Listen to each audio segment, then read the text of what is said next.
tout le monde, j'espère que vous allez bien. On se retrouve dans une nouvelle vidéo avec Alaya Jeannot. Bonjour. Très contente de t'avoir sur ma chaîne puisque t'étais quand même une des dernières personnes que j'ai rencontrées du milieu de YouTube avec qui je me suis vraiment très bien entendue. Ah bah pareil pour moi. Je t'ai sentie très bienveillante, très solaire, ouverte d'esprit, on peut discuter de tout avec toi. Alors je pense que c'est un feat que vous y attendez pas du tout. Ça sort. Voilà, on s'est rencontrés si jamais vous voulez savoir au royaume Sur du Tinder. web. Ouais. Ok, je suis un peu cachotière encore, j'avoue, parce que moi, faut savoir que j'ai rencontré mon mec sur Tinder. Hein, C'est vrai? je connais cette application. Comme quoi, c'est encore possible. Je me suis dit que ça pourrait être super sympa de discuter un petit peu avec elle. On n'a pas tout à fait le même âge, on n'a pas forcément les mêmes expériences Dans la vie dans sentimentale. la vie sentimentale, exactement. Et donc, on s'est mis en mode cocooning. Alors, ceux qui ont l'habitude de voir les productions d'Alaya, ici, on est très plaid, voilà. J'avoue, ils vont dire c'est quoi ça? Ouais, voilà, c'est ça. Il y a vraiment un petit trépied, vraiment, c'est basico-basique, mais ça suffit pour ce type de concept. Et surtout, pour moi, c'était bien d'être un peu dans ce mode à la maison et tout, pas avec 50 trucs pour que tu puisses te sentir à l'aise et parler des choses peut-être un peu plus intimes. Et bah bienvenue à la maison. Hein. Eh ben, c'est très agréable, très cocooning, on s'y sent bien. Merci. J'espère que vous aussi. En même temps, c'est l'occasion pour nous d'apprendre à se connaître sur plein de choses parce qu'on n'a jamais finalement abordé ces sujets-là ensemble. Ouais, c'est vrai. Et du coup, je me suis dit que c'était l'occasion. Toi, quel est un peu ton, ton passif en amour? Bon, par contre, je te sens mon CV. Vous êtes prêts? On démarre une série Netflix là. Je sais même pas par où commencer. Si tu veux,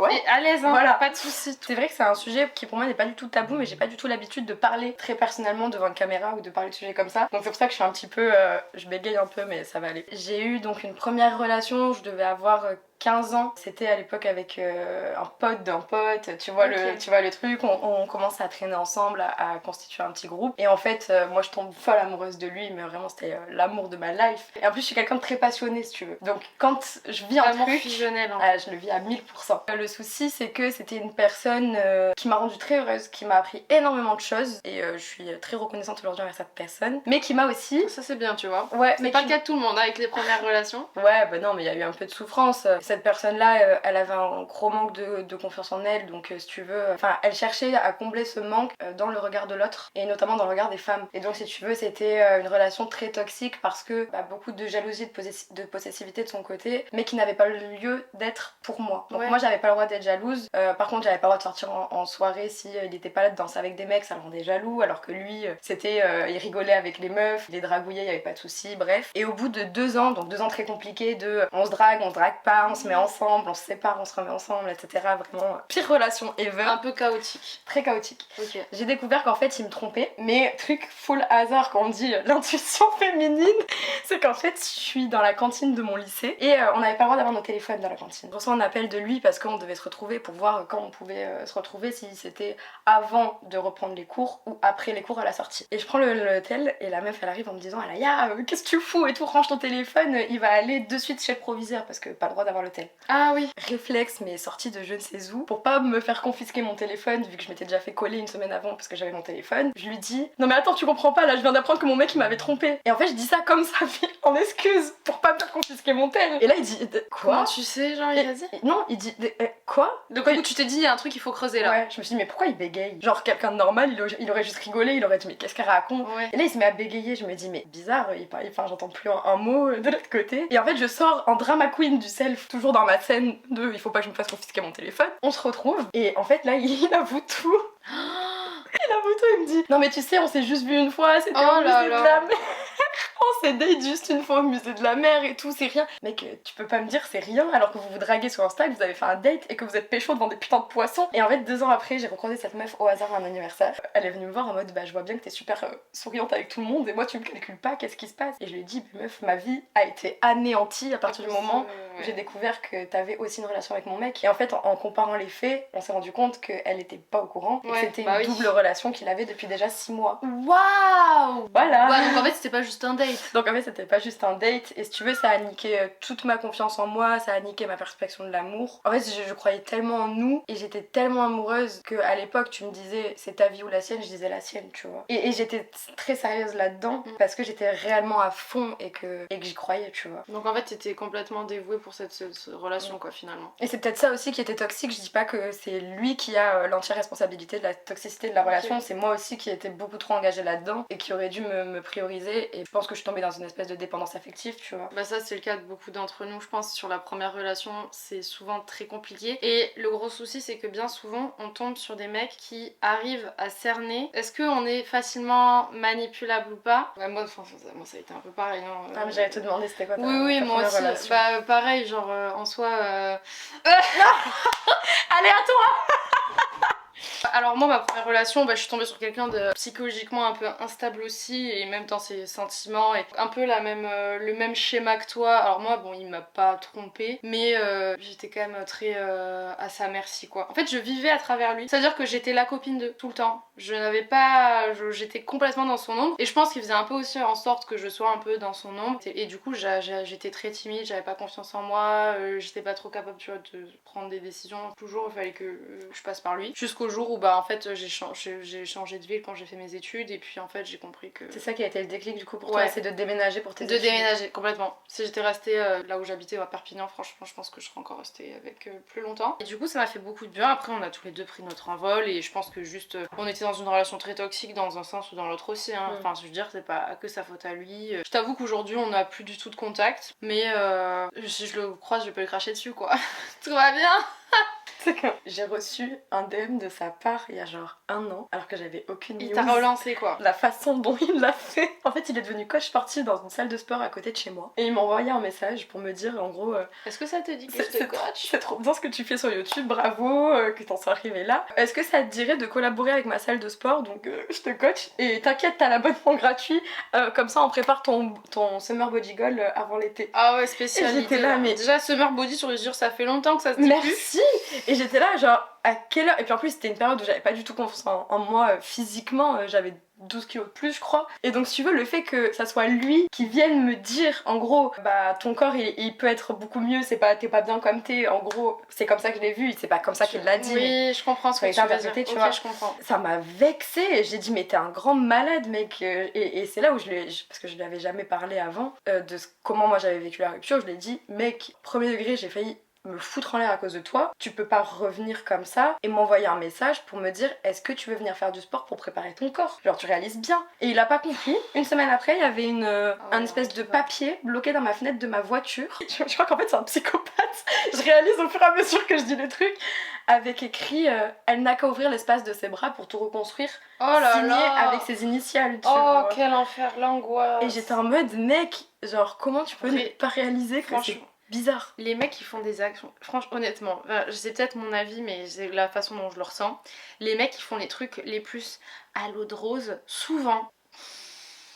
Enfin, moi perso, je sais que mon ex était style à m'envoyer des bouquets de fleurs quand il faisait de la merde et tout. Et tu sais, des trucs un peu à l'eau de rose, ils savent comment te la. Ouais, tu vois, c'est ça, c'est pour mieux t'entourlouper. Exactement. Alors, je dis pas du tout que c'est le cas de tous les hommes, évidemment. Mais en tout cas, souvent, ceux-là, ils savent faire ce genre de truc un peu. Tu sais, toi, tu vas dire ah, mais c'est adorable, c'est trop mignon. On m'avait jamais fait ça avant. Un petit mot comme ça dans le pare-brise. Et t'es sortie à combien de temps de cette relation?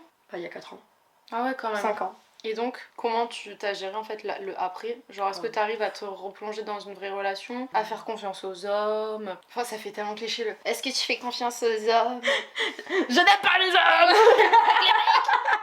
Là, tu vois le petit commentaire, on n'est pas tous pareils. Ouais, mais non, on sait que vous êtes pas tous pareils. On sait, vous inquiétez pas. Non, en fait, après ça, j'ai eu une période. C'était, tu sais, moi je viens du sud-ouest. Il y a beaucoup de fêtes de village là-bas, genre tous les week-ends, samedi, dimanche.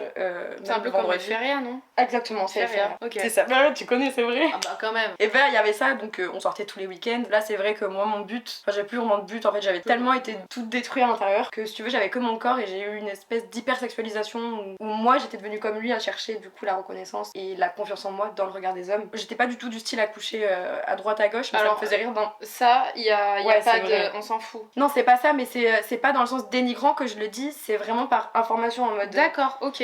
En mode... Tu cherchais de la validation. C'est ça, et si tu veux, pour moi c'était genre, je vais voir est-ce que je peux l'embrasser, et si j'ai réussi à l'embrasser, bah j'ai ma validation, je me casse. Je faisais la même chose. C'est dans ce sens-là. J'ai fait pareil que toi. Vraiment, mais moi j'ai un souci avec ça même. C'est vrai. Encore aujourd'hui? Bah non, parce que j'ai mon mec. Ouais, mais quand t'es Ah ouais. Oh oui, beaucoup. Ok. Ah oui, oui. Moi, j'aime bien, franchement, j'aime bien séduire. Je suis plutôt séductrice, franchement. Bah, moi aussi. Après, c'est comme toi, une fois que je sais que c'est bon, Que tu lui plais, basta. Basta. Bah, exactement pareil. et en général, moi, c'est vrai que par contre, j'ai un blocage à coucher avec un mec. Exactement pareil. Et c'est pour ça que j'avais commencé à préciser, j'étais pas du style à coucher avec tout le Mais monde. meuf, en fait, on est pareil, je suis choquée. Alors qu'on a dit c'est bien, on va être trop différents. Mais oui, en plus, je me suis dit, ouais, je pense qu'on est différentes et tout. Alors que, pareil, et en fait, en gros, moi, l'angoisse que j'avais, c'était de coucher avec un mec. Parce qu'en général, quand je couche avec un mec, c'est qu'il me plaît vraiment beaucoup. Et du coup, forcément, j'ai envie de le revoir le lendemain. J'ai envie de le revoir après. Et du coup, rien que le fait de me dire, le mec se casse et il me montre qu'il en a rien à foutre de moi, ça va me. Je peux pas. Ça va faire trop de mal. Ah, ça me ferait trop de mal. Donc, je Ouais. préfère ne pas faire que me sentir utilisée. Parce que pour moi, je me sens juste utilisée en fait. Ouais, bah. Donc, en fait, j'ai couché avec très très peu de garçons dans ma vie parce que ce truc du lendemain, moi, clairement, je l'ai jamais Ouais, je vécu, comprends. tu vois. Mais du coup, je veux pas le vivre. Hein. Je comprends totalement Après, parce que moi c'est pareil. Comme dénigré. Ouais, et quand je couche avec quelqu'un, justement, j'ai cette question qui vient tout le temps dans ma tête de est-ce qu'il va dormir là et le lendemain matin ça va bien se passer comme si de rien n'était, ou est-ce qu'il va genre se casser et je vais avoir ce sentiment d'utilisation, tu vois. Et ça devient limite une petite angoisse. Et c'est pour ça que maintenant, moi pour coucher avec quelqu'un, j'ai besoin d'extrêmement bien connaître cette personne. Bah oui. Donc de savoir que c'est quelqu'un de respectueux et qui va te prendre pour la personne que tu es et pas juste pour un corps ou pour une nuit, tu vois. Ouais. Parce qu'il y a plein de filles qui, par exemple, ont ce truc de dire moi j'ai juste envie d'assouvir finalement une envie à un moment un peu charnel avec quelqu'un parce que bah, j'en ai besoin. Oh, par contre, demain, franchement, j'ai pas envie de m'emmerder, genre à lui parler, ou tu vois, genre. Mais c'est vrai que c'est vraiment très différent en fonction des gens. En fonction des personnes. Ouais, moi je pense que j'ai un gros problème avec l'abandon et ce truc de me sentir utilisée. Et puis souvent, j'ai eu ce truc de me dire, à partir du moment où il va avoir ce qu'il veut, il va plus s'intéresser à moi. On reprend sur ce que tu disais, mais du coup, après, t'as eu beaucoup ce besoin de finalement de validation de la part des mecs, quoi. Ouais, c'est ça, jusqu'à ce que je tombe sur un mec, donc ma deuxième relation, qui pour le coup était l'opposé du premier, extrêmement gentil, qui était zéro problématique, il était drôle, enfin vraiment c'est le mec parfait quoi. Ah donc t'as enchaîné avec un mec bien. Ouais, mais ça c'était 1 an et demi après. Oui, donc ok. Et donc j'ai enchaîné avec un mec bien, mais avec qui du coup ça ne l'a pas du tout fait parce que pour le coup, alors c'est horrible ce que je vais dire et il va falloir que je me justifie parce que sinon voilà. Trop gentil. Trop bien. Non, même pas trop gentil, juste trop bien. Dans le sens où il voulait tellement. Alors je sais pas si c'était conscient ou inconscient, ou peut-être que mon analyse est mauvaise et qu'il a d'autres raisons derrière ça, mais d'après mon point de vue, j'avais l'impression qu'il voulait tellement me plaire à mes parents, plaire à tout le monde, que en fait du coup, genre je lui disais on mange quoi ce soir, épinards ou haricots verts, comme tu veux. On fait quoi comme tu veux. Je pense qu'il est tombé tellement fou amoureux que en fait il s'effaçait pour moi par amour, tu vois. C'est que c'était même pas sa faute. Ah, j'ai de la peine pour lui. Ouais. et sincèrement, c'est quelqu'un que je porte aujourd'hui dans mon cœur, qui a une très grande place, parce qu'il m'a quelque part un petit peu réconciliée avec ce truc avec l'amour un peu. Ouais, et de ce truc de je peux faire confiance à nouveau, tu vois. Et donc t'es resté combien de temps avec ce garçon? Je crois presque 1 an. Un peu moins. Ah oui, quand même. Ah, c'était pas l'affaire de genre 1 mois, quoi. Non, non, non. Putain, t'as eu quand même 2 relations assez longues très jeunes. en étant super jeune. Ouais, ça s'est enchaîné. Et depuis... Ah, c'est vrai. Alors depuis ça, c'est finito. Donc depuis que t'as 18 ans, quoi. Ouais. Et là, t'as 21. 21. Mais moi, j'aime bien être célibataire. Ah, mais c'est cool d'être célibataire, Mais je suis d'accord. Mais moi, je suis tombée sur mon mec sans le vouloir, il sans me séparait. chercher. Non, ouais. Mais après, t'étais quand même sur Tinder, mais tu cherchais rien de sérieux ou... Alors, mon histoire Tinder, c'est pas tout à fait ça. En gros, si tu veux, j'étais encore avec mon ex, mon premier copain. Bon, ça se passait super mal. Et en fait, c'était la sortie de Tinder. C'était à l'époque où c'était un peu à la mode. Et du coup, j'étais avec une copine chez moi et on s'est dit, bah viens pour tester, on se met sur l'application et on voit. Et pour rigoler, mais vraiment pour rigoler, hein. Ça a duré le temps de 2 heures. Et en fait, à ce moment-là, j'ai matché Léo. Mais j'étais encore avec mon ex. Je l'ai matché et on s'est jamais parlé. On s'est jamais parlé. Il y a juste eu match, on s'est jamais parlé. Et je ne sais comment, parce que t'as pas trop d'infos sur Tinder, il a réussi à me trouver sur Facebook. Qui m'a ajouté sur Facebook 1 an après. Et moi, encore 1 an après, je l'ai ajouté sur Insta. Et ensuite, on s'est rencontrés par hasard en sortant à Perpignan. Attends, mais c'est ouf. Et en fait, ça a duré longtemps. On a fait eye contact, on a fait mais c'est toi. C'est toi. Et ça a été le coup de foudre. Ouais, on s'est plus jamais quitté. Ah, c'est beau. C'est vrai que j'ai eu franchement beaucoup de chance. Est-ce que toi, quand t'étais célibataire, la solitude c'était un truc qui te pesait? Moi, mon souci du coup, alors la solitude, je le pensais un peu. J'ai très peu de souvenirs, mais j'étais vu que c'était la vie étudiante, en fait, j'étais tout le temps avec des copains, des copines. Par contre, mes relations amicales n'étaient pas bonnes. C'est-à-dire que vu que t'avais ce truc de te dire, il me faut plein d'amis parce que bah t'as pas de mec. Je sais pas si toi tu ressens un peu ce truc, peut-être pas, mais moi en tout cas à l'époque, j'avais ce truc de combler en ayant beaucoup d'amis et il y a des gens avec qui j'accordais beaucoup trop d'importance qui n'en valait vraiment pas la peine. Ouais. Et c'était juste parce que j'avais peur d'être seule un peu quand même. Bah oui, du coup, oui, je viens de répondre à ta question. Et j'ai fait d'ailleurs énormément le tri dans mes amis depuis que je suis avec Léo, quoi. Je pense qu'en amitié, c'est aussi une vraie amitié et aussi difficile, aussi compliqué à gérer qu'un couple. Ouais, bah ça c'est sûr. Hein. Je crois que j'ai plus l'énergie pour ça, moi. Genre, d'avoir une meilleure amie hyper fusionnelle, je peux pas. C'est trop. Ouais, je comprends. Je sais pas trop ce que t'en penses du coup. La solitude, Moi ça va, l'amitié je avec l'en les gens. ressens pas trop, mais parce que si tu veux, j'ai de la chance, j'ai beaucoup de travail. Oui. Donc le fait d'avoir beaucoup de taf, les moments que je passe seule, je les apprécie parce que c'est des moments où je me pose et je me repose. Tu vois, ça me pèse pas trop. Et puis en plus, j'ai toujours été assez seule, j'ai jamais eu, tu vois, un seul groupe d'amis qui m'a suivi toute ma vie. J'ai toujours eu des amis qui faisaient partie de plusieurs groupes et j'allais à droite à gauche et ça a toujours été comme ça. Mes anniversaires, c'était 15 groupes qui étaient regroupés tous ensemble, tu vois, c'était trop bien. Et si tu veux, ça m'aide à relativiser quand je me retrouve réellement toute seule chez moi et que je me dis bon, ils sont tous partis. Par exemple, Halloween, j'ai rien foutu, tout le monde était en soirée. J'étais dans mon lit, il y a eu 1 heure où je me suis dit oh putain, ça fait chier, je suis toute seule, je fais rien. T'as pas Mais la ça FOMO. passe. Toi ça va. T'as cette peur de rater quelque chose, tu l'as pas trop. Je l'avais avant, mais j'ai appris à travailler dessus. Tous les soirs, j'enchaînais cinéma, concert, événements, aller boire un verre là, puis après j'allais en boîte avec l'autre, et puis après je rejoignais une autre personne. Puis en fait, quand t'es épuisé, tu te dis waouh, là j'ai trop donné. Ouais. Et puis t'es obligé de prioriser. Et ça puise. Ouais. Enfin, c'est comme je te disais, après le royaume du web, on en parlait, on était KO. Ah, mais vraiment, Parce que t'as dormir pendant tellement 2 jours. donné d'énergie aux gens. C'est ouf, hein. Puis les gens, ils nous voient juste kiffer en week-end, Ouais. mais ils se rendent pas compte que nous, c'est 4 jours de travail Ouais. où en fait on réseaute les uns avec les autres, on essaye de se dire ok. Putain, c'est clair, c'est vrai qu'on réseaute. Hein. Mais du coup, c'est du réseautage parce que si on s'était pas vu au royaume du web, qu'on s'était pas dit ok, tu fais tel style de vidéo, moi je fais tel style, qu'on s'était pas bien entendu.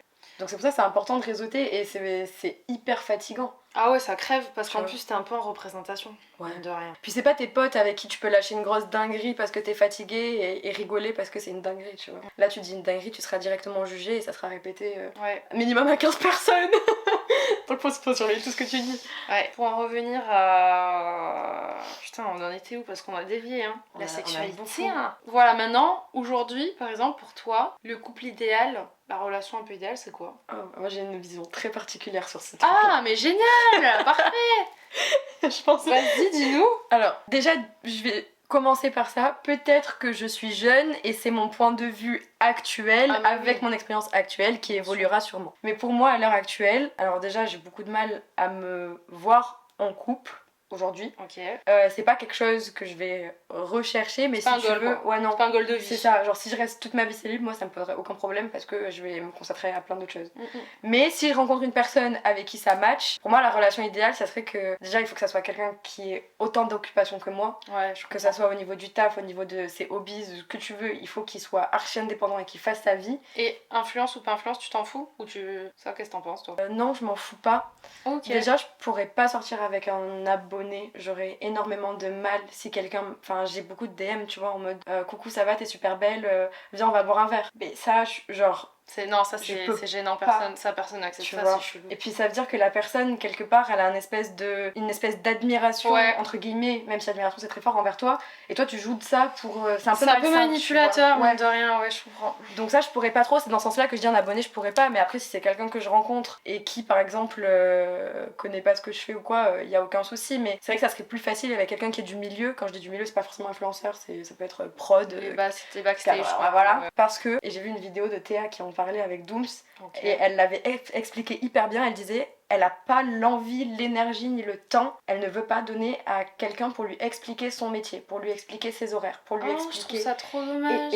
Ah mais moi j'ai trouvé ça hyper bien expliqué et je comprends. Moi je trouve ça trop dommage. Mais c'est hyper chiant de devoir te justifier si le mec au mois de décembre, vous vous rencontrez fin novembre, il te dit ok on va boire un verre la semaine prochaine. Décembre c'est un mois qui est archi full, tu vas refuser une fois, 2 fois, le mec il va commencer à en avoir marre, il va dire ouais un coup elle a un event, un coup elle a un repas avec des gens et il va pas comprendre qu'un repas avec des youtubeurs c'est pas juste un moment où tu passes un bon moment avec des potes mais c'est aussi un moment où tu travailles tu vois. Et ça je trouve que c'est super compliqué parce qu'on a des périodes de creux où on va pouvoir partir en voyage par exemple 1 mois et ça aura aucune conséquence, tout comme des moments où on peut pas s'absenter ne serait-ce qu'1 heure parce que c'est période de rush de fou et ça chiant de l'expliquer. Ouais mais je suis pas 100% d'accord tu vois, parce que pour moi quand quelqu'un te plaît vraiment tu lui trouves du temps. pense à plein de filles, tu vois, ou de copines qui me disent bah il fait staff, il a pas le temps et tout. Et bizarrement, un mois après, le mec se met avec une autre nana, oh il trouve le temps. C'est compliqué parce que j'ai jamais été dans ce cas de figure là, donc je sais pas. Je pourrais pas parler à la.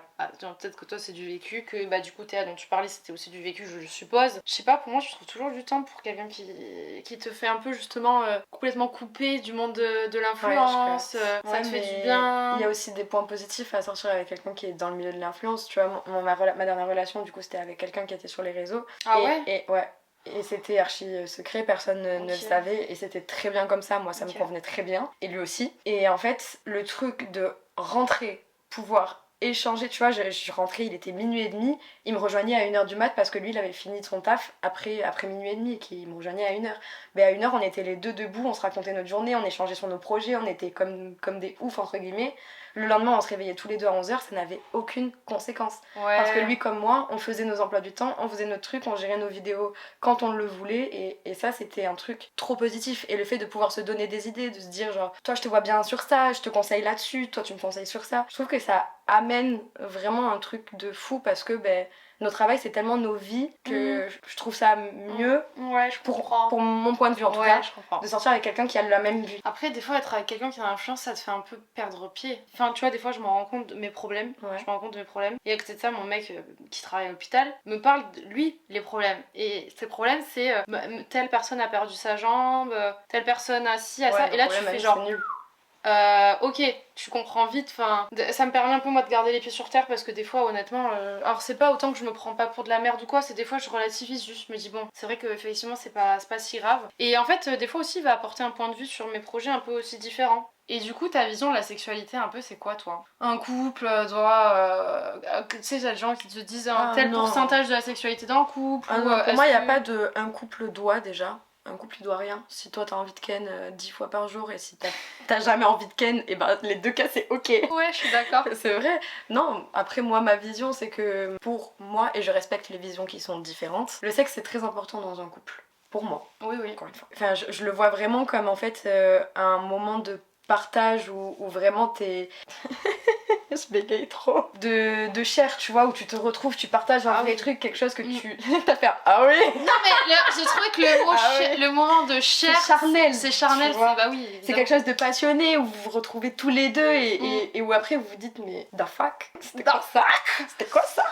C'est incroyable. Bon, toutes les fois ne sont pas comme ça, mais tu vois, c'est un moment de partage en fait qui appartient qu'à vous et que tu pourras jamais avoir avec quelqu'un d'autre, même si tu peux trouver des très belles choses ailleurs. Je pense aux relations ouvertes, tu vois. Oui, ça j'allais te demander. Un moment à deux. Qu'est-ce que tu penses des relations ouvertes? Qu'est-ce que tu penses d'être avec une femme, les deux, la bisexualité, j'en sais rien. T'es prête pour le paradoxe? Bah vas-y.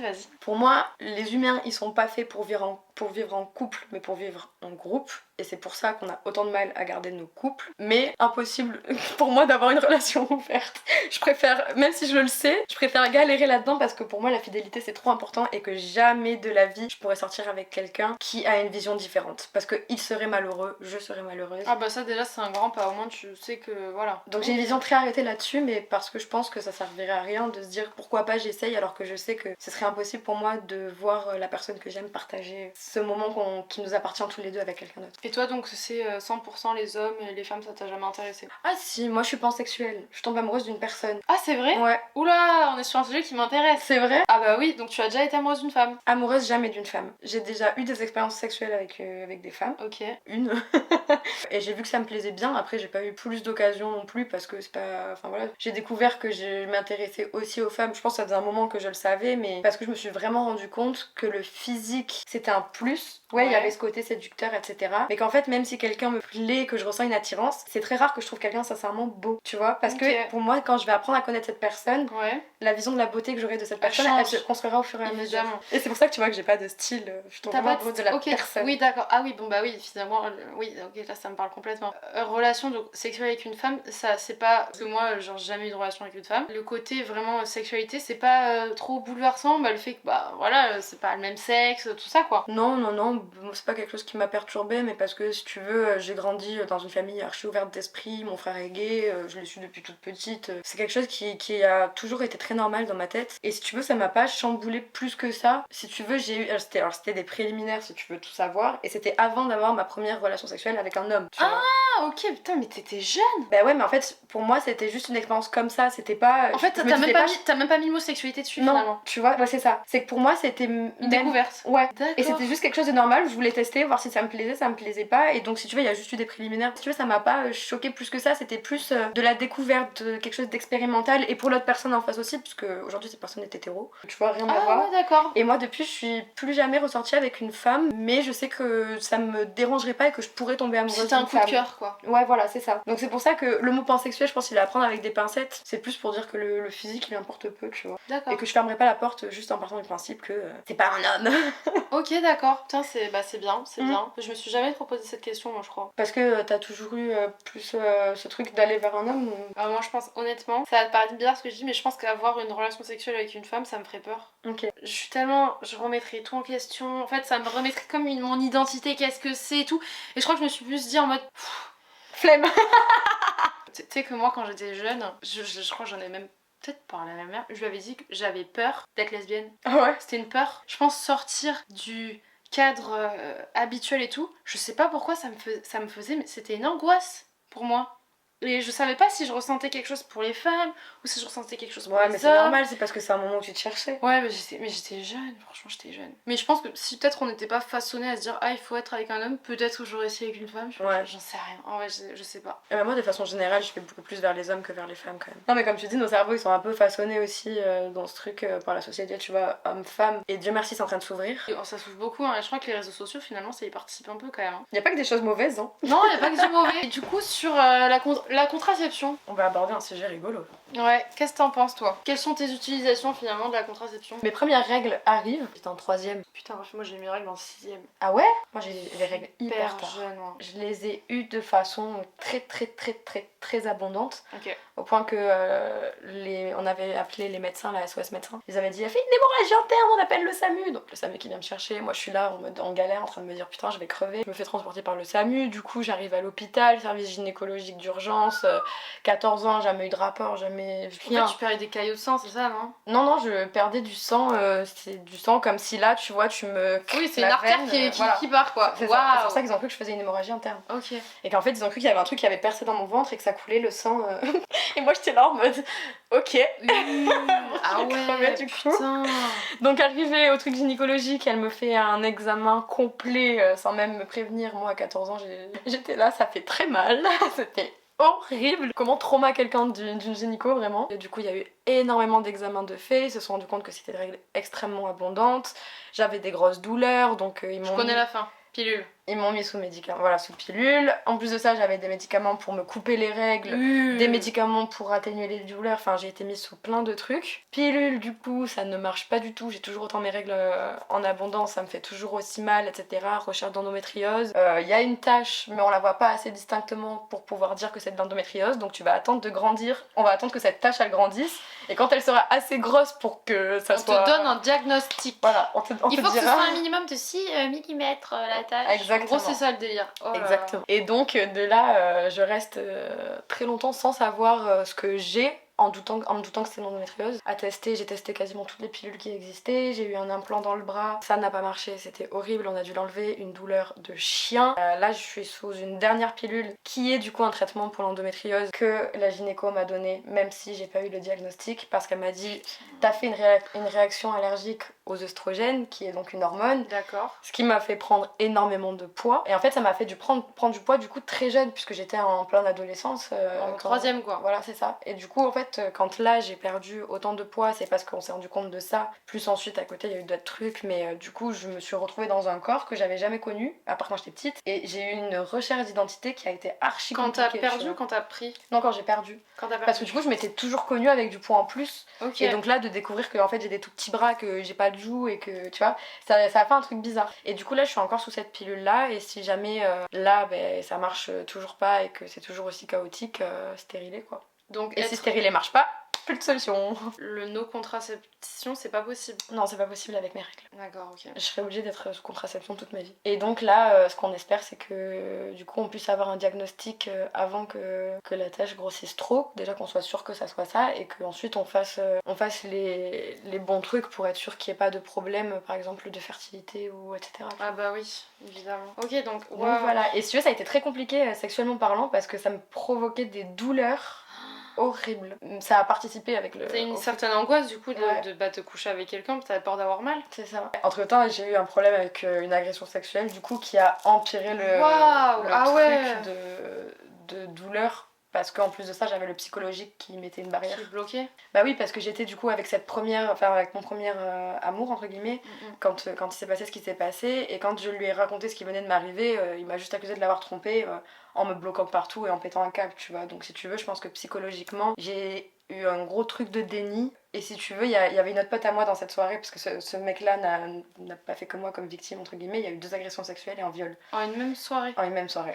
Et il a mis du GHB dans le verre de toutes les meufs. Il a quoi? Il a mis du GHB dans le verre de toutes les meufs. Oh mon dieu. Mais ce mec il est en tôle j'espère aujourd'hui. Ah bah non, parce qu'il faisait partie d'une grande équipe de rugby dans ma ville, donc il a été protégé par ses directeurs. Donc aujourd'hui tout va bien et il est Et il encore continue de droguer des meufs quoi. Ah bah oui, parce que j'ai eu des nouvelles de lui il y a 2 ans, on m'a dit fais gaffe, il est dans tel bar quand moi je suis sortie et il se vante qu'il va mettre encore des médicaments magiques dans les verres des meufs. Mais c'est extrêmement Donc grave. là j'étais en mode ok, bah, je vais rentrer chez moi. Mais pour attends, éviter mais de péter ça, un ce câble. genre de message, faut les envoyer à la police. Mais c'est des trucs qu'on me dit en oral. En oral. T'as consulté une psy ou pas du tout? Pas du tout. En fait, je suis partie du principe qu'il fallait que... En fait, que je m'en sorte oublier. toute seule. Ouais. Pourquoi ça? Je sais pas, j'ai toujours été comme ça, je me suis toujours dit mes problèmes, il faut que je les garde pour moi, il faut que je grandisse toute seule, que je m'en sorte toute seule, que je dérange pas ma famille, qu'ils sachent pas que j'ai des problèmes. Si tu veux, j'avais ce truc de vouloir Et être l'agression toujours l'enfant sexuelle, parfait. admettons là ta mère regarde la vidéo, elle va le découvrir ou... Non, non, elle Ça est au va. courant maintenant. Ouais. Oui parce que quand même c'est... Non, non, elle est au courant. Si j'en parle, c'est qu'aujourd'hui, c'est good. Je crois que j'en ai jamais parlé sur mes réseaux sociaux, mais si j'en parle, c'est que ma meilleure amie, elle est au courant, mes parents, ils sont au courant, ma mère, elle m'a accompagnée porter plainte. Ah t'as porté plainte, Ouais. Putain, Ouais. bravo. Bah ouais, mais Bah, bon, comme quand ça tu vois, si que... demain il y a d'autres gens qui vont porter plainte, au moins bah, t'auras mis ta pierre à l'édifice pour que cette personne... En fait, je me dis, je savais que la justice ferait rien, entre guillemets, mais je sais aussi que ce genre d'infos, ça peut les aider si demain Ah oui, il y a ça une peut autre... servir, Il y en a évidemment. une autre qui Bien vient sûr. témoigner, il y en a une autre qui vient témoigner. Bien sûr. Et bah ce mec, au bout d'un moment, on va l'arrêter parce qu'on lui dira, gars, t'as fait trop de mal, en fait, va en prison, tu vois. Donc c'est pour ça que c'est quand même bien d'aller témoigner et d'aller porter plainte, quoi. Et donc toi consulter, putain moi tu vois je suis team vive les psys, vive les psys. Bah, Je suis vraiment team psy quoi. Et franchement ça aide. Hein. Faut pas avoir peur des fois de demander de l'aide. tu vois. non, mais en plus j'ai fait une vidéo là-dessus, donc... C'est vrai? J'ai fait une vidéo qui suit vraiment où je suis partie voir un neurosociologue, psychosociologue et une coach love. Ok. Et en fait, on a fait une vidéo où on essaye de découvrir qui je suis vraiment à travers des tests scientifiques, Ah, des c'est discussions, génial. des thérapies, etc. Et j'en ai appris beaucoup sur moi. La vidéo, elle sort le 17 décembre. Ah d'accord. Parce que je me dis mais attends je pas vu passer ça. Et toi, ta vision de la sexualité dans un couple, elle en est où? Moi j'ai fait pas mal de vidéos là-dessus déjà. Putain c'est compliqué quand même, c'est complexe. En gros, pour moi la sexualité bah, c'est hyper important comme tu l'as dit. Mais c'est vrai que j'essaye parce que c'est compliqué d'organiser mes idées. C'est vrai que mon mec et moi, on n'est pas les personnes qui couchent le plus ensemble au monde. En gros, avant, moi, je culpabilisais de ça. Ça me rendait malheureuse, mais j'en ressentais pas forcément le besoin de faire plus. Mais je me comparais à ce que les gens disaient. En mode, non, mais pour moi, mais c'est 90% du couple, la Mais sexualité.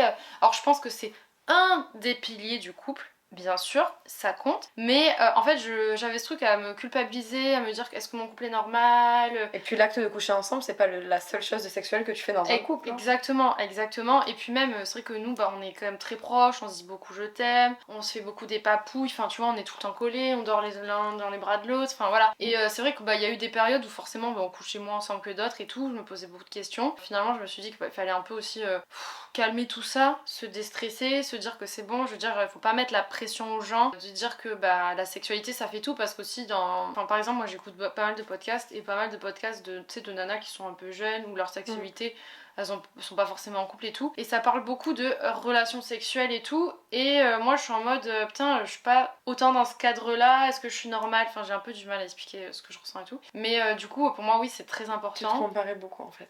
Ouais, je me comparais. Mais en gros, c'est un manque de confiance en soi. Et mon copain, enfin mon mec, pour le coup, lui, il est plus en mode mais putain, mais c'est bon, t'es heureuse comme ça? Oui, bon bah alors. Mais elle a raison, hein. Et au final, ça détend un peu l'atmosphère et ça se dit que finalement, enfin voilà, on est à notre rythme et que chacun son rythme. Donc c'est un peu ma vision de la sexualité.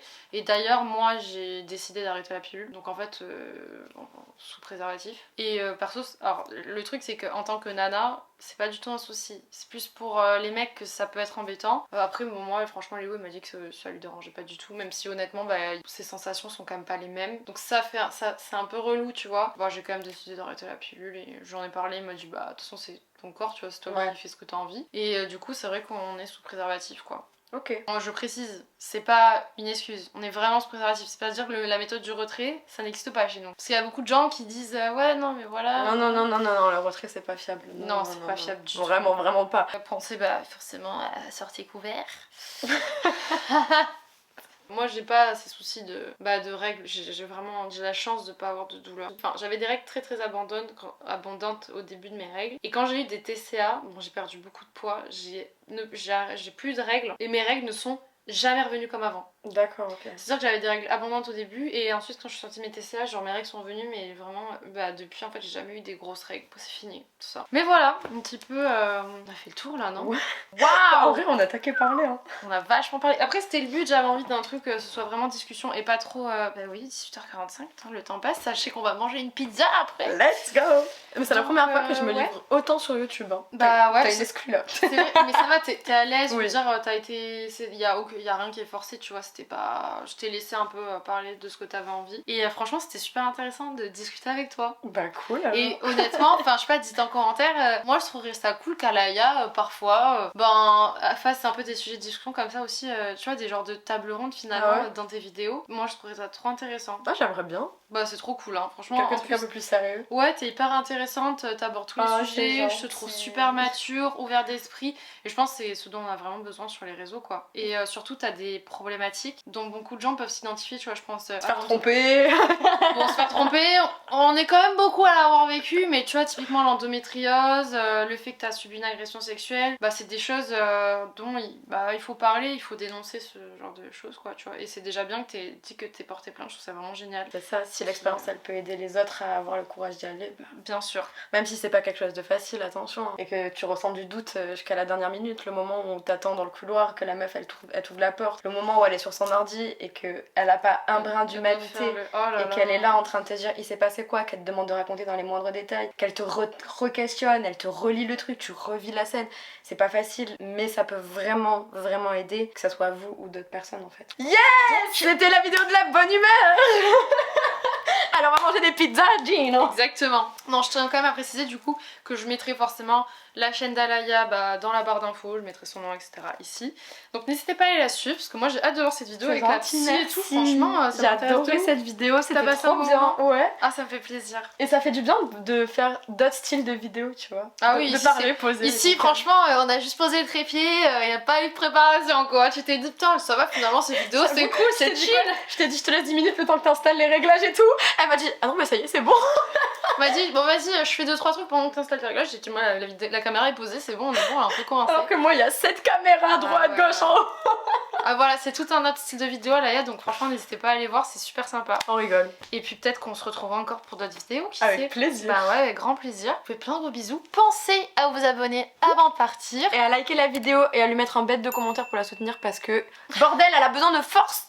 On a tous besoin de force. Non, moi ça va. Oui, tu es très musclé, femme forte. Ton bras il a craqué quand t'as contracté ouais, je ton crois qu'il a craqué. ton muscle. Mais C'est fatigant là. Allez, ciao.